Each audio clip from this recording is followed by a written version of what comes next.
지난 9일 일본의 정치평론지 보이스 3월호와 포털 야후 재팬의 한 정치평론가의 칼럼이 게재돼 큰 반향을 불러일으켰다. 일본 정치평론가 와타세 유리아가 쓴 한국 방위 산업 약화를 노려라는 도발적인 내용의 칼럼이 그것이다.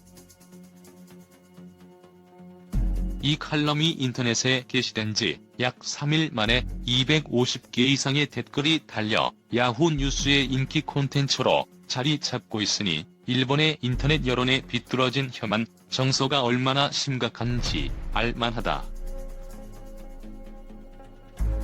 칼럼의 내용은 대략 이렇다. 한국과 일본의 관계가 나빠지고 있는데 현재 일본 정부는 미국의 눈치를 보고 한국에 대한 제재 조치를 망설이고 있다. 이는 잘못된 것이며 당장 정치, 경제적인 공격을 가하면 미국이 일본 편을 들어 한국이 사죄할 것이라 전제한다.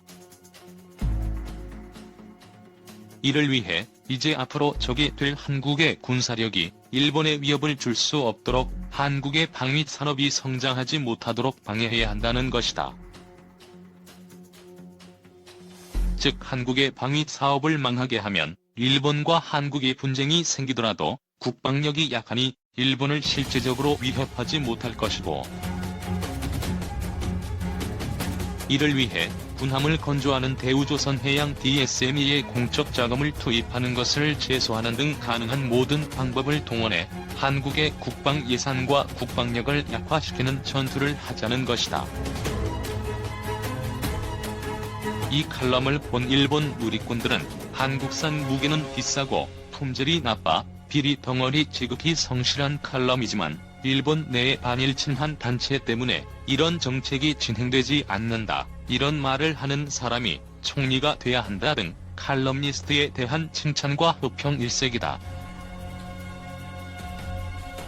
물론 이런 칼럼과 일본 누리꾼들의 반응으로 일본 전체의 여론과 정치권의 반응을 평가할 수는 없다. 문제는 극단적인 사상과 한국에 대한 중상모략을 일삼는 시민사회와 전문가들일수록 자신의 주장을 어필하기 위해서 적극적으로 행동해 여론을 왜곡시킬 수 있다는 것이다. 그렇다면 이 칼럼은 논리적으로 가능한 걸까? 결론적으로 일본의 방위 산업은 그 역사와 규모, 기술에 비해서 처참하다 못해 안쓰러울 정도로 국제시장에서 존재감이 없다. 일본은 원래 무기 수출 3원칙으로 공산국가, 분쟁 국가 및 모든 국가에 무기 수출을 금지 또는 자제한다는 일종의 시행령을 지켜왔으나 아베 신조 총리와 자민당은 2013년 12월 17일 이른바 국가안전보장 전략을 발표하고 이 원칙을 폐기했다. 이런 노력에도 불구하고 현재 일본의 방산 수출은 연구 개발, 저가 혹은 공짜 중고 무기, 일본에서 쓸 외산 무기 일부의 하청 작업 외에는 거의 이루어지지 않고 있다. 일본이 가장 먼저 중점적인 수출을 생각한 장비는 US2 수상비 행정이다. 해군 혹은 해양경찰이 운영할 수 있는 수상비 행정은 헬기보다 속도도 빠르고 탑재량도 많아 먼 바다의 수상 사고를 구조할 때 유용하게 쓸 수 있다. 아베 신조 총리는 인도의 모디 총리와 3년간 10차례나 회담하면서 US2 수상비 행정을 인도에 수출하고자 했지만 가격이 너무 비싸 결국 성사되지 못했다. 일본산 수송기 시인은 UAE의 수출을 추진했다. 에어버스의 A400 아틀라스와 비슷한 크기지만 쌍발 제트 엔진을 달아 우수한 점도 많았다. 하지만 개발이 5년 넘게 지연되면서 원래 예상했던 가격보다 40% 상승했고 사막 지형과 군용 야전 비행장의 이착륙이 어려워 수출이 좌절됐다. 일본이 자랑하는 초계기 P-1도 영국 초계기 사업에서 미국의 P-8에 패배했다.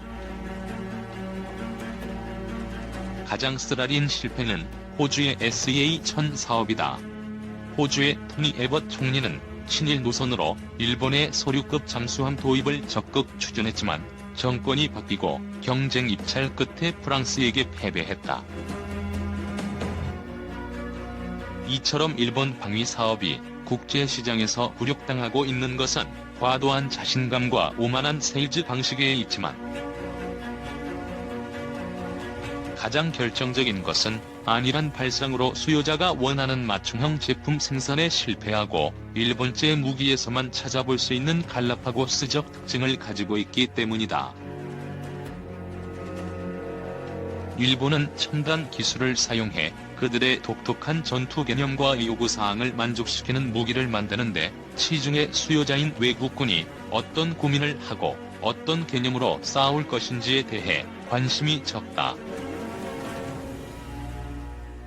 호주의 잠수함 사업에서 일본은 자국의 소류급 잠수함이 디젤 잠수함 중 세계 최고의 성능을 갖고 있다고 자랑하면서도 러시아제나 중국제 잠수함처럼 미국제 장비를 타는 것조차도 어렵고 대형 잠수함이면서도 한 장소에서 붙박이로 매복하는 임무를 맡는 소류급 잠수함의 특징도 장거리 순항 임무가 필요한 호주와 맞지 않았다. 잠수함 외의 다른 무기도 상황은 비슷하다. 터보팬 엔진 2개를 장착한 C는 비슷한 크기의 터보프롭 엔진 4개를 장착한 A400보다 정비가 편리하고 유지비가 적게 들어야 하지만 실제 스펙은 그렇지 못했다. 필이 자랑하는 최첨단 전자전 장비와 전자정보 수집 ASM 장비는 실전에서 함선의 레이더도 제대로 구분하지 못한다는 사실이 이번 초계기 도발 사건에서 드러나 버렸다. 관련 기사 밀덕텔링 일본의 추정 레이더 생프집, 베테랑의 품격으로 품으면 결국 일본이 자국 방위 산업을 통해 한국제 무기를 국제시장에서 몰아낸다는 주장은 마치 북한이 미국을 장거리 미사일로 굴복시킨다는 것과 같은 황당무계한 공상에 가깝다. 국제 방위 산업 시장의 톱티어 타프티어 인류는 아니지만 세계 10위권 수준의 방산 수출 매상을 기록하는 한국에 비해 일본은 몇 분의 1에 불과하다. 그렇다고 현재 우리 방위 산업의 전망이 결코 밝은 것은 아니다. 세계 10위권 수준의 상당한 성과 뒷면에는 일명 중진국의 함정에 빠져 세계 5위권의 방산 선진국과의 격차를 좁히지 못하고 있다. 어떤 해결책이 필요할까? 첫 번째로 TRL 기술 성숙도를 정확하게 파악해 우리 실력에 맞는 개발 방향을 잡아야 한다. 흑표 파워팩 국산하나 K11 복합 소총 개발 사업은 한국 방위 산업 역사상 가장 뼈아픈 실패 중 하나였다. 하면 좋은 것과 할 수 있는 것을 구별하지 못하고 하면 좋은 것을 무작정 따라간 것은 우리 방산 역사에 오점을 찍었다. 개발이 가능한지 그리고 개발된 무기가 제 성능을 발휘하는지 보다 철저히 파악해야 한다. 두 번째로 다양한 사용자를 만족시킬 수 있도록 무리의 포트폴리오를 확대해야 한다. 국산화의 성공에 우리 군에서 잘 운영하는 무기를 중심으로 수출을 하다 보니 50톤 크기의 K9 궤도형 자주포는 있지만 차륜형 자주포는 한국군 수요가 없어 포트폴리오에는 빠졌다. 잠수함도 1,400톤, TFSM 1,400과 3,500톤급 도산 안창호급이 있어 가장 수요가 많은 2,000톤 내외의 중형 잠수함이 없다. 방위 산업체들이 다양한 국가의 수요를 맞출 수 있는 수출용 무기를 만드는데 연구 개발을 도와주는 방안이 필요하다. 마지막으로 국제 공동 개발 프로젝트를 적극적으로 추진하고 방산 협력 역량을 늘려야 한다.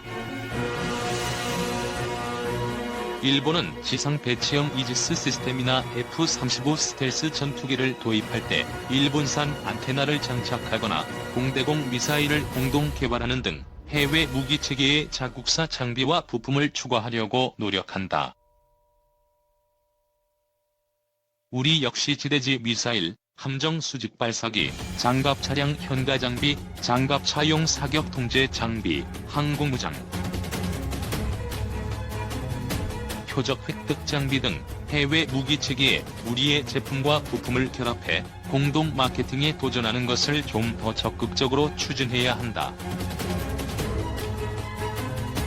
한국의 방위 산업은 이루어 놓은 것도 많지만 아직 갈 길이 멀다. 일본 평론가의 망언에 반발하기보다는 우리와 그들의 차이를 더욱 더 벌릴 수 있도록 방위 산업의 체질 개선에 더 힘써야 할 시점이다.